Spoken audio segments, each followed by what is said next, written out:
व्यासं ततो जयमुदीरयेत् श्रीलाडूराम की। परम पूज्य बाबूजी बाबा की जय, देवर्षि नारद जी महाराज की जय, युगल सरकार की जय, श्री गणपति भैया की जय।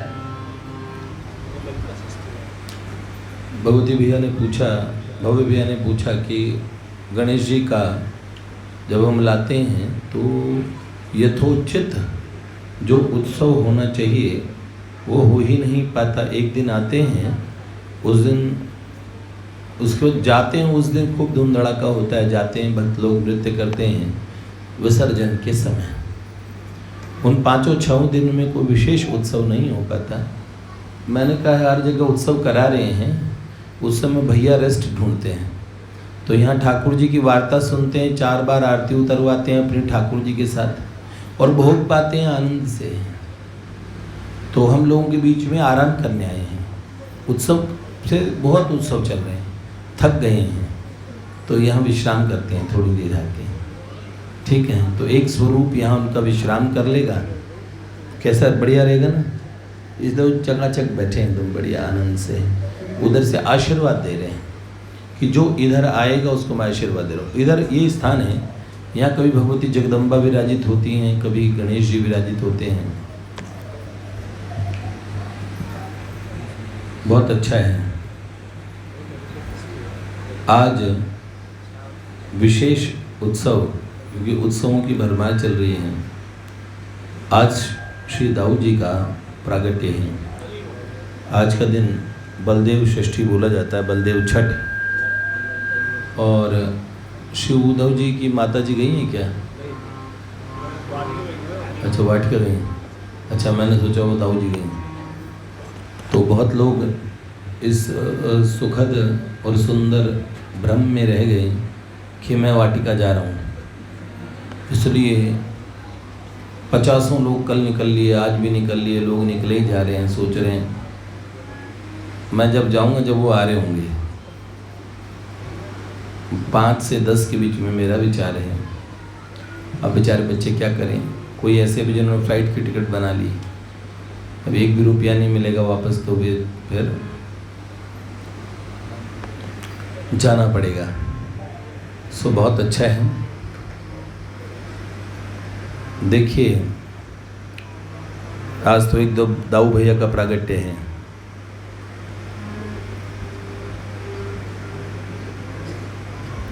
लाला से 1 वर्ष पहले दाऊ जी हुए और दूसरा विशेष प्रागट्य दिवस है श्री ललिता जी का।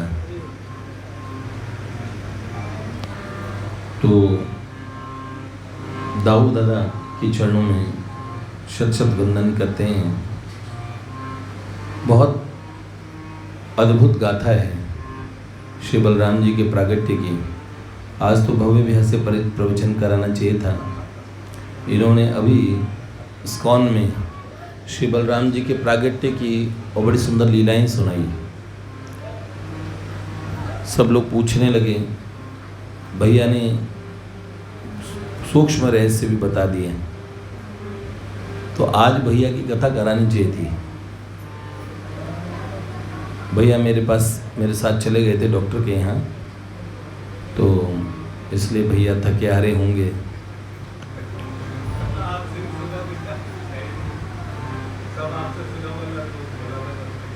ये तो भैया का बड़प्पन है, जितने बड़े हों उतने बड़ी बड़ी बातें करते हैं भैया। तो सुनिए,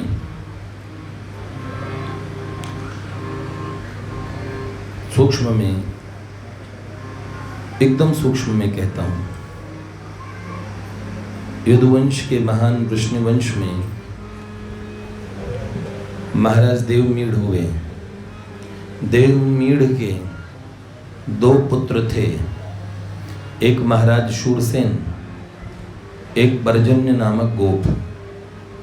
महाराज शूरसेन का जन्म कहाँ से हुआ? महाराज शूरसेन देवमीढ़ जी की क्षत्रिय पत्नी, राजपूत पत्नी से और शूरसेन प्रकट हुए। देवमीढ़ जी की क्षत्रिय पत्नी से शूरसेन, और देवमीढ़ जी की वैश्य पत्नी,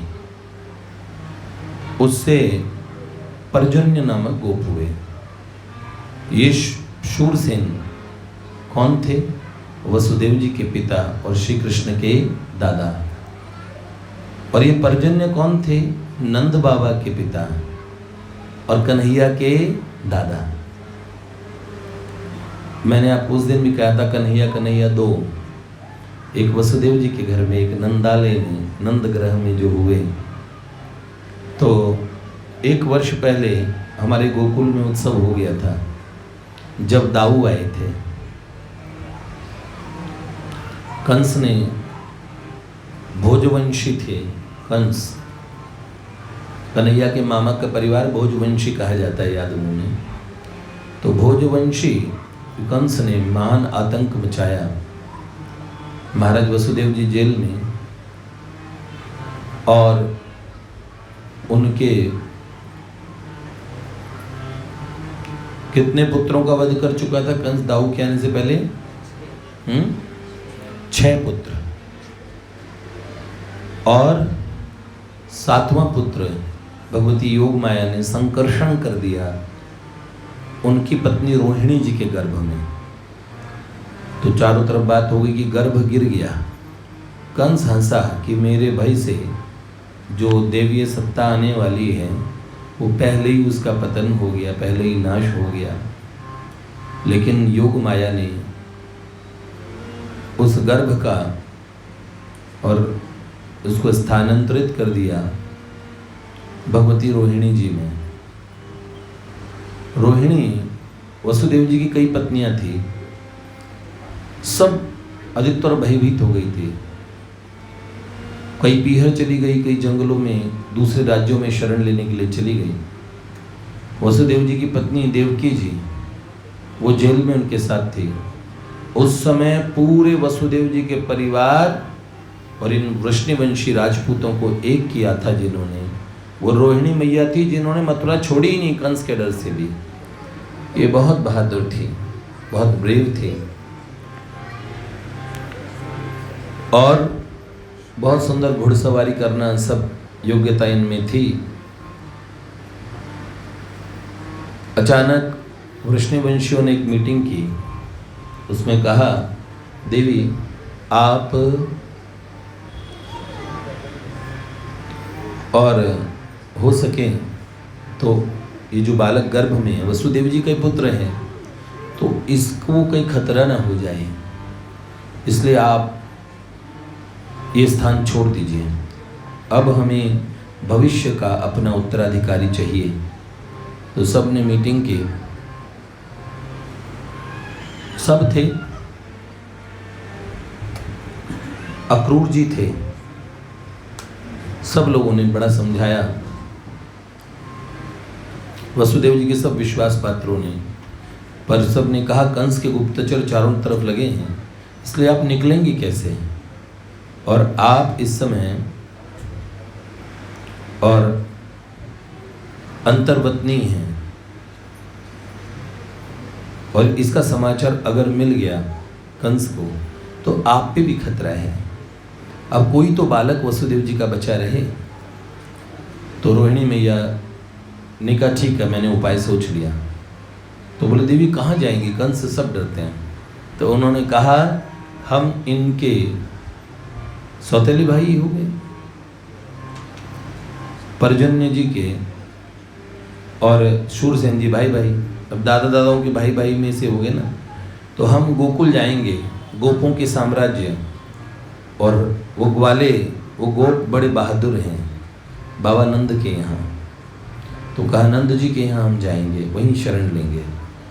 और आधी रात में उन्होंने घोड़ा दौड़ाया, सफ़ेद रंग का वो घोड़ा सदा के लिए ब्रजवासियों का पूज्य बन गया, इसलिए कि ब्रजवासी उस घोड़े को बड़ा प्यार करते थे, क्योंकि इसी पे बैठ के रोहिणी मैया आई थी।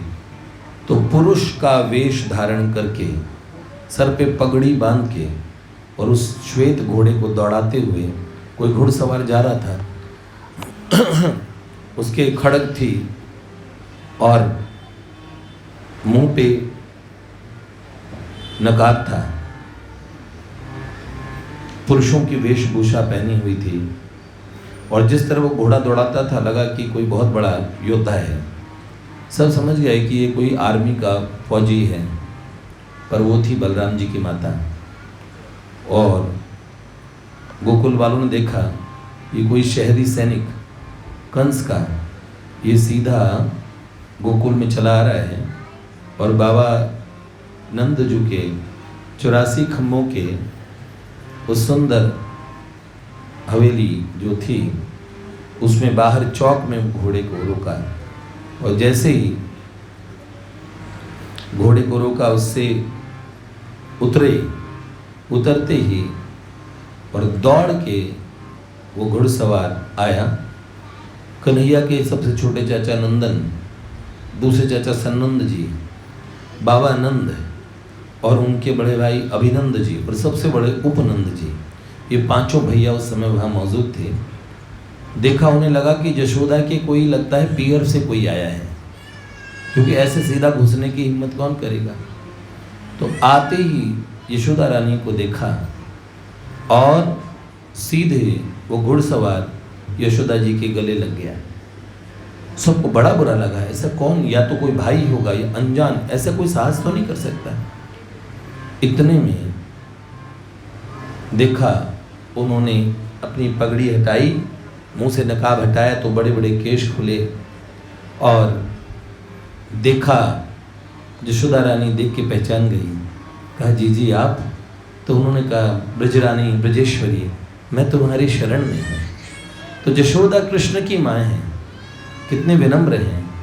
उन्होंने, यशोदा ने कहा जी क्या कहती हो, शरण तो हम तुम्हारी हैं, तुम तो हमारी बड़ी जीजी हो। इस ब्रज की ब्रजेश्वरी मैं कहाँ से हो गई, ये तो बड़ों का अधिकार है। तो उन्होंने बोला मैं तुम्हारी शरण में आई हूँ यशोदा, मुझे आश्रय दोगी? उन्होंने बोला जी अब हम सब आपके आश्रय में रहेंगे। उसी दिन से ब्रज की वास्तविक अधीश्वरी रोहिणी जी हो गई। यशोदा जी ने सारी चाबी के छल्ले पकड़ा दिए। उन्होंने कहा अब ये सारा काम, ये ब्रजेश्वरी का काम, ब्रजेश्वर बाबा नंद हैं, ब्रज के राजा हैं, तो ब्रज रानी हैं यशोदा। तो बोले अब मुझसे काम नहीं होता, मुझे तो मेरे तो इतना समझ भी नहीं है। आपको राजपाट चलाना आता है, आप राजकन्या हैं, शहरों में खूब पढ़ी लिखी हैं, मैं गंवार ब्रज की ग्वालिनी यशोदा, और कहीं आप इतनी पढ़ी लिखी विदुषी, तो आप ही इस दायित्व को संभालें, आज से हम सब आपके बालकों के समान। और तब रोहिणी जी ने कहा जी बड़ा ध्यान से रखना पड़ेगा, यहाँ पे हमें मुझे रहना पड़ेगा, क्योंकि कंस के लोग मेरे पीछे लगे हैं। तो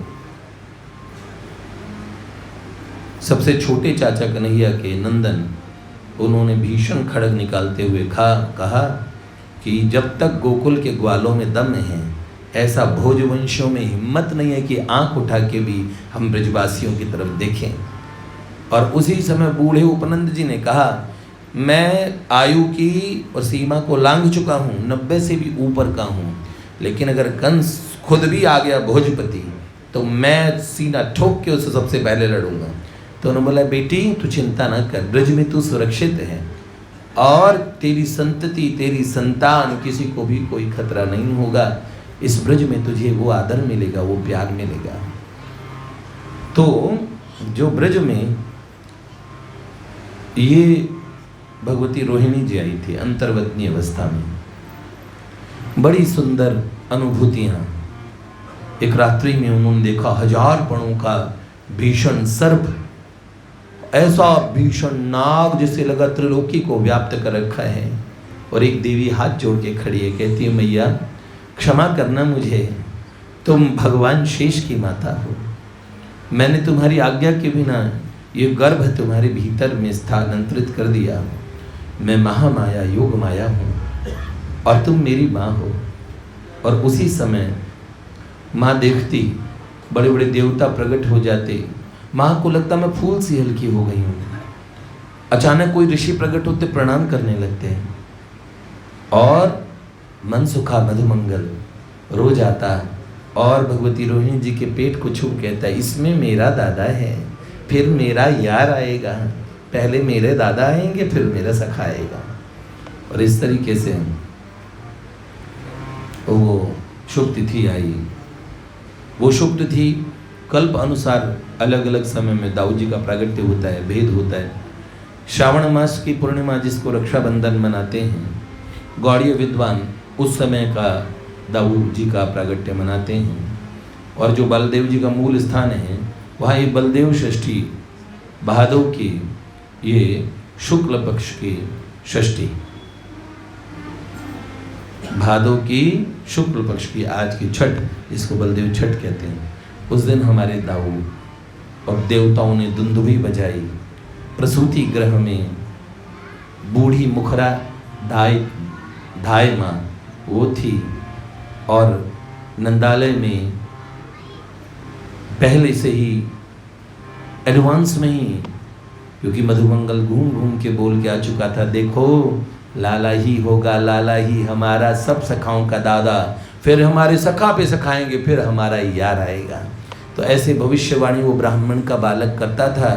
पूरे ब्रज में सब उस पर बड़ा विश्वास करते थे, क्योंकि भगवती पूर्णमासी वो बूढ़ी वृद्धा बन के वहाँ पे स्वयं माँ जगदम्बा उस ब्रज में घूमा करती थी।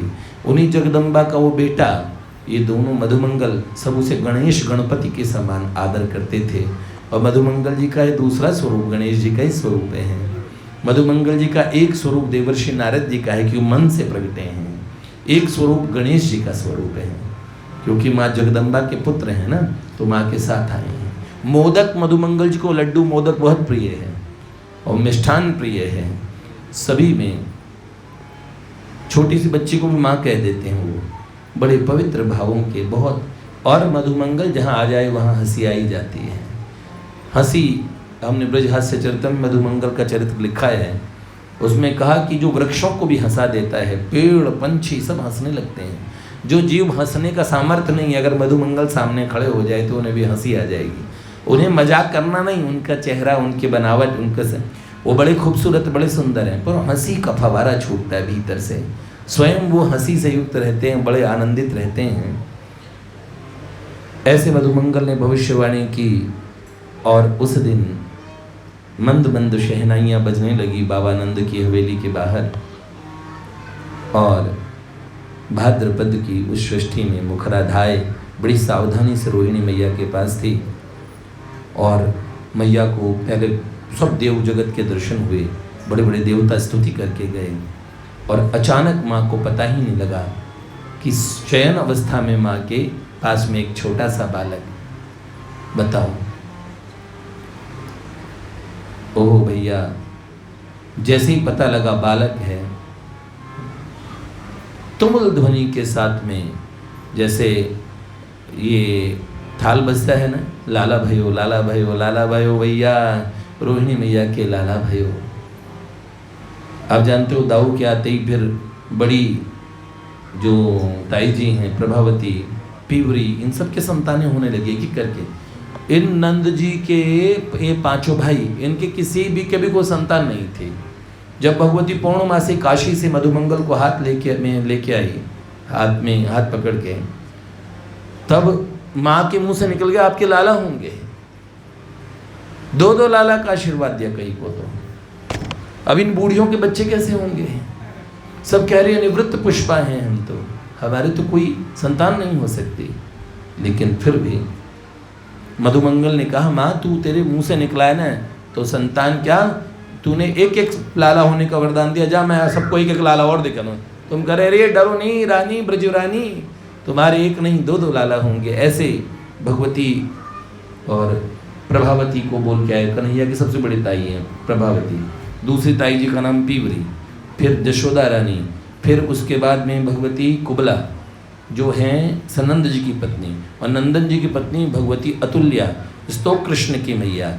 ये कन्हैया जैसा ही चचेरा भाई है, शक्ल में जरा सा अंतर नहीं है दोनों भाइयों में। अपने छोटे भाई को बड़ा प्यार करते कन्हैया, बड़े पजेसिव हैं। कोई उसे मार दे तो रोड होकर घर उठा लेते हो, छोटे से मारने भागते, मेरे भाई को डांटोगे मारोगे। पहला निवाला वो खाते तो आधा स्तोक कृष्ण के मुंह में, आधा खुद। और ये अतुल्या जो उनकी माँ हैं, लाला कन्हैया, इन्हें चाची नहीं कहते, इनके बच्चे भी इन्हें चाची कहते हैं। स्तोक कृष्ण वगैरह सब इन्हें चाची कहते हैं, क्योंकि उन्होंने देखा सब जने चाची कह रहे हैं कि सबसे छोटी हैं, तो इनके बच्चे भी इन्हें चाची कहते हैं। पर इन्हें पूरे ब्रज में एक ही जना माँ कहता है। कौन? कन्हैया। तो ये कन्हैया से ही माँ कहलवाना पसंद करती हैं और किसी से नहीं। यशोदा मैया को तो मैया कहता कन्हैया, और इन्हें कहता माँ, अतुल्या जी। ठीक है।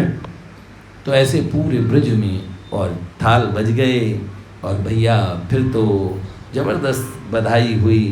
कौन हुए? भैया पर बालक बिल्कुल मौन, बिल्कुल चुप, कुछ न बोले न रोए, एकदम शांत, एकदम कर्पूर जैसा गोरा चिट्टा बड़ा खूबसूरत बालक, घुंघराले केश हैं, कान में एक कुंडल, एक बाली पहन के, वो एक कुंडली, क्या सुंदर, नेत्रों में हल्की नीलिमाएं हैं, बड़े बड़े पद्म पलाश नयन हैं। बालक की शोभा पे बलिहार हो गए। इतना सुंदर भी कोई बालक हो सकता है? वो नित्य सुंदर कन्हैया का ही गोरा स्वरूप है, वो दाऊ है। जैसे ही दाऊ को देखा हल्ला मच गया, तो बोला सब जगदम्बा को बुलाए, बच्चा रोता क्यों नहीं? रुलाओ भाई बच्चे को, रुलाओ, बच्चा रोता क्यों नहीं, बोलता कुछ नहीं। बच्चा 1 वर्ष तक कुछ नहीं बोला, रोया भी नहीं, शांत रहता था, उपराम रहता था, न हंसता था न मुस्कुराता था, खूब बच्चे को सुनता तो है ना? हाँ सुनता तो है, पर बच्चे को क्या है?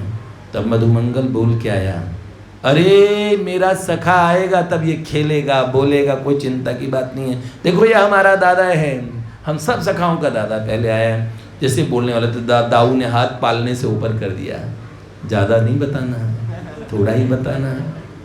मधुमंगल को इशारा कर दिया और भैया हमारे ब्रज में दाऊ जी के प्रागट्य का जो उत्सव हुआ, दाऊ दयाल ब्रज को राजा, ब्रज का राजा तो दाऊ ही कहा जाता है।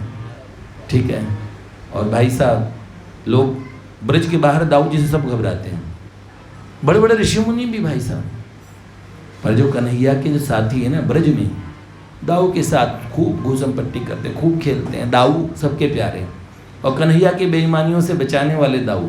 एक जगह शिकायत करें, है ना, नेक न कान धरे काऊ की, आँख बचावे बल दाऊ की,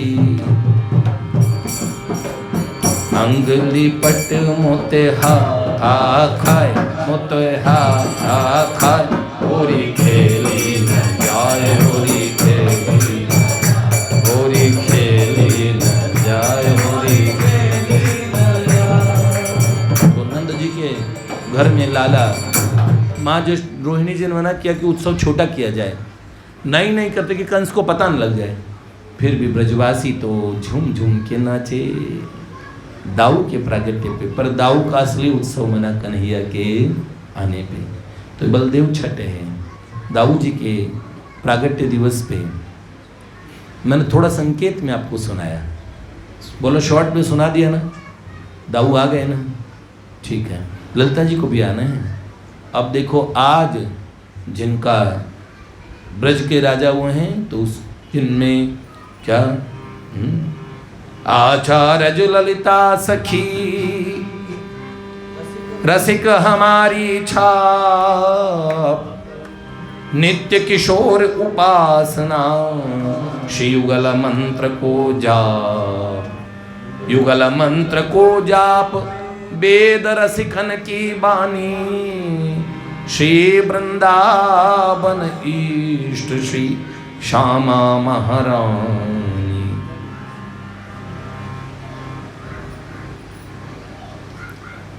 हमारी जो उपासना है, जिनका कुंजों में राज चलता है, वो कौन है?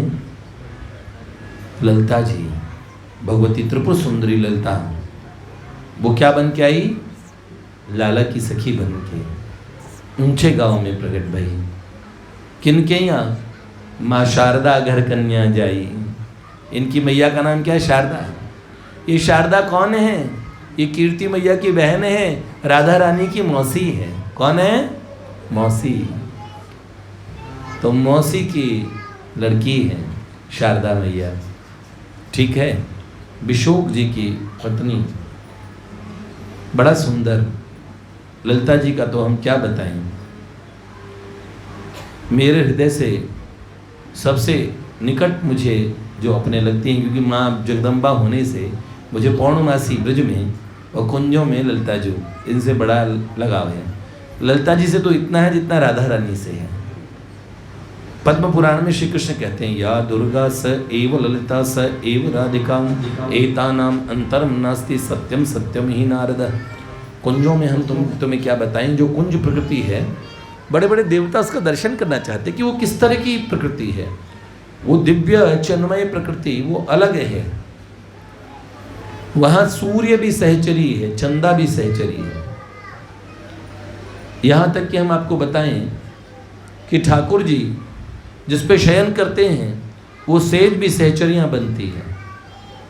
जो तकिए लगाते हैं गोल वाले, ये मसनद वाले तकिए हैं, फिर चौकोर वाले तकिए, ये भी सखियाँ बनती हैं। और गाल के नीचे तकिए लगाते हैं, गलसुए, बड़े कोमल गाल है तो वो गाल के नीचे तकिए, ये सब सखियाँ सहचरियाँ ही बन जाती है। वृक्ष बन जाती हैं, सेज बन जाती हैं, आकाश के तारे जितने दिखते हैं सब शत चंद्रानना नाम की सखी, जिसमें कोटि चंद्रों के समान प्रकाश है। गोलोक में जिसे कथा आती है, वही चंद्रिका बन के चांद बनती है। ब्रज के अंदर चांद बनता, चंद्रहास सखा है। एक बार भगवान अत्रि, अनसुईया जी, अत्रि और अनसुईया मैया, अत्रि ऋषि अनसुईया मैया, ये अत्रि ऋषि हैं दत्तात्रेय भगवान के पिता। अनसुईया मैया कौन? जिन्होंने पतिव्रता ऐसी जिन्होंने तीनों देव को बच्चा बना दिया, छोटा बालक, और दूध पिलाया। पातिव्रत्य की परीक्षा ली थी सब देवताओं ने। तो अनसुईया जी, उनका विष्णु भगवान का जो स्वरूप पुत्र हैं वो कौन है? दत्तात्रेय भगवान, दत्त भगवान जिन्हें बोलते हैं। दूसरे कौन? जो शिव जी का स्वरूप है वो कौन? भगवान दुर्वासा। और जो ब्रह्मा जी का स्वरूप है वो भगवान चंद्रमा। तो भगवान चंद्रदेव के पास एक दिन चंद्रलोक में अत्रि ऋषि जाते हैं। चंद्रदेव दौड़े दौड़े आए, भगवान आपको प्रणाम करता हूँ पिताजी, आप मुझे बोला भेजते, आप यहाँ पधारे, आज्ञा कीजिए मेरे लिए। तो उन्होंने कहा, सोम, तुमने इस समय द्वापर की लीला भूमंडल में चिन्मय ब्रज प्रकट हुआ है, तो कभी जाके दर्शन किए चंद्रवंश में, तुम्हारे सुंदर वंश में स्वयं जगत के कर्ता प्रभु आए हैं, कभी जाके उनकी लीला देखी तुमने? तो बोला, पिताश्री, हमारे यहाँ तो जानते हो ना, वहाँ पे देवलोक में 6 महीने का एक दिन, 6 महीने की एक रात होती है, जितना हमारे लगता है। तो मेरे तो कुछ समय पहले, कुछ दिन पहले जाके आया था। तो बोले एक बार जाके तो देखो ब्रज को। तो चंद्रदेव पिता की आज्ञा मान के दर्शन करने जाते हैं। तो उन्होंने देखा ब्रजमंडल में जैसे प्रवेश करते हैं ब्रजमंडल के, और उस एक रेखा को पार करके तभी लगा वो दूसरी दुनिया में आ गए। उन्हें लगा आकाश अलग, ग्रह अलग, नक्षत्र अलग।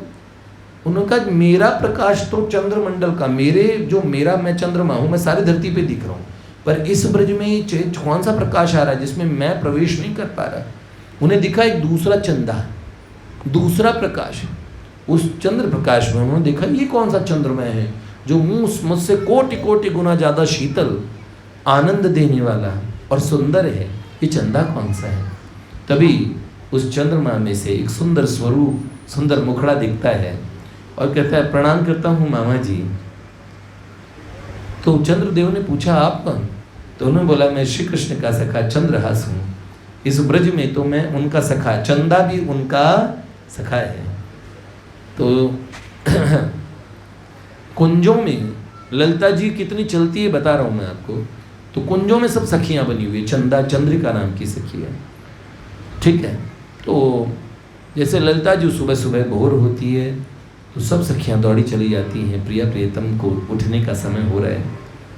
तो ललिता जी जब आती हैं तो कुंज में आके देखती हैं तो सुंदर झरोखों से जो मंजरियाँ खोल देती है। प्रिया प्रियतम कई देर तक अलसाते रहते हैं और उठते नहीं हैं। ठाकुर जी को और नींद लेने की इच्छा रहती है। उसी समय लगा कि सूर्य का जो प्रकाश है उसकी किरण ठाकुर जी के सीधे मुंह पे आ रही है। तो ललिता जी ने आके देखा कि ये सूर्य की किरण ठाकुर जी के और नेत्रों पे बंद नेत्र हैं उस पे आके पड़ रही है और इन्हें डिस्टर्ब कर रही हैं।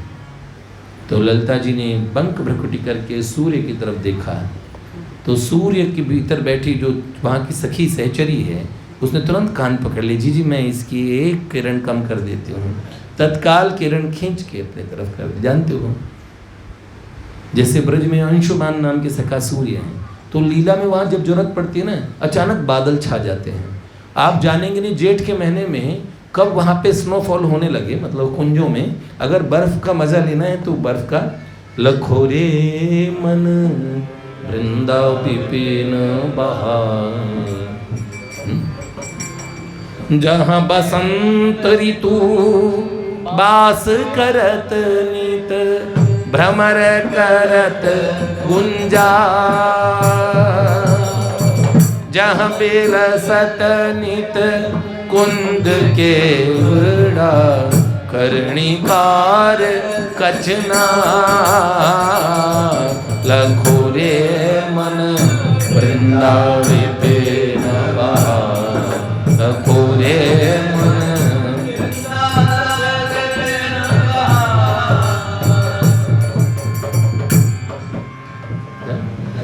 जहाँ बिहरत वृषभानु नंदनी छवि निधि नंद कुमार, जहाँ चिन्मय सब जीव चराचर, जहाँ राधे सरकार,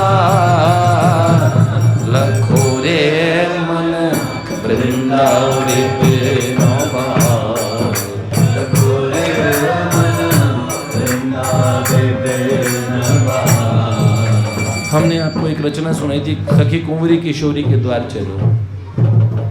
दो सुप्रिया अनुप्रिया नाम की दो छोटी छोटी मंजरियां लेने आई प्राची जी को कि पहली बार जब तुम्हें राधा रानी ने बुलाया है कुंजों में,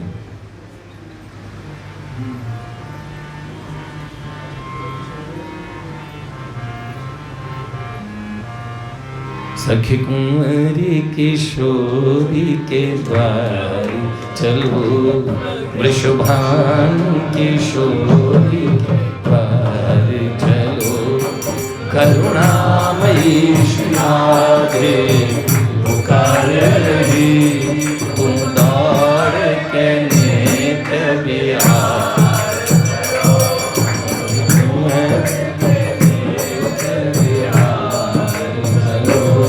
लो भैया। ऐसे वो कौन थी दो छोरियां हैं क्या? ओरी मोरी सहेली बता, क्या था? ओरी मेरी सहेली बता, चलो हाँ।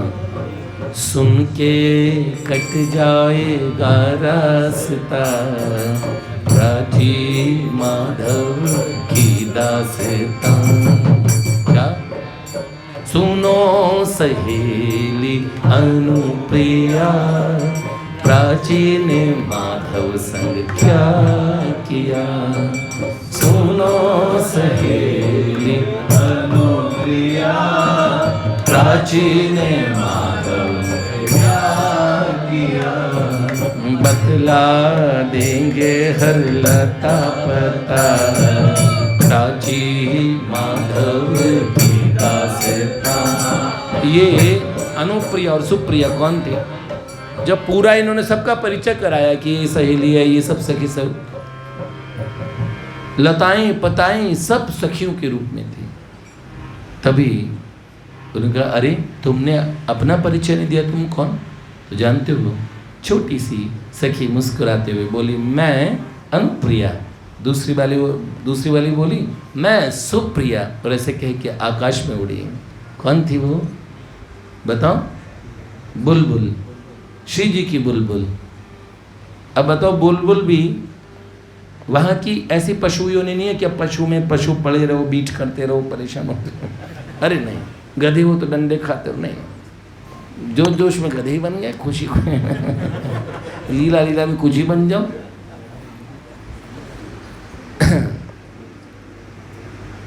तो ये लीला है। श्री जी को ठाकुर जी ने मिलने का समय दिया, आए नहीं। श्री जी ने 16 श्रृंगार किया अपने नंद बरसाने के महल में बैठ के। जो वृषभानुपुर का जो महल है ना, मैं आपको कुछ फोटोज़ भेजूंगा, आपको कुछ समझ आएगा, एक आइडिया होगा। उस वृषभानुपुर का जो सुंदर महल पहाड़ पे ब्रह्म पर्वत ब्रह्मांचल पे है, और उससे ऊपर से एक झरना गिरता है महल के पास से। श्री जी वहाँ से खड़े होकर उसके दर्शन, उससे जो बूंदें आती है ना छिटकती हुई, वो महल के भीतर तक आती है, उसकी ठंडक आती है, उसकी ध्वनि कल कल करती हुई, उसे सहस्त्रों सहस्त्रों धाराएं नीचे जाके जमुना में मिलती है। जहाँ पे श्री जी की सखी मंजिष्ठा, धोबन है वो, धोबन मंजिष्ठा और रंग रागा, ये सब कपड़े धोती हैं श्री जी के। बड़ा मज़ा आता है कपड़े धोने में। कभी कभार तो श्री जी ठाकुर जी के कपड़े ले आती हैं ना, तो वो कपड़े ज़्यादा ही प्यार से धोने लगती हैं, तो उन कपड़ों में से ठाकुर जी निकल के आते हैं और धोबी बन के उनके साथ कपड़े धुलवाते हैं। जैसे कपड़ा निचोड़ना, सुखाना, ये हर जाति के हैं भैया। तो परफेक्ट धोबी भी हैं ये। वो रजकनी, तू रजकनी और मैं रजक, तू गजकनी मैं गज्जक। बड़े प्यारे हैं ऐसे ऐसे, तभी तो ठाकुर जी सबके हृदय को भाए। गोलोक से छोड़ छोड़ के सखियां सहचरियां इस ब्रज के राज्य में घुसना चाहती। बताऊं क्यों बताऊं? गोलोक में ठाकुर जी भगवान, किसी को जल नहीं लाना, जल तो सोचते ही जल वल सब खाने पीने की सब व्यवस्था है। किसी को गाय भी नहीं चलानी, किसी को पनघट पे नहीं जाना। ब्रज में तो ब्रज का ये छोरा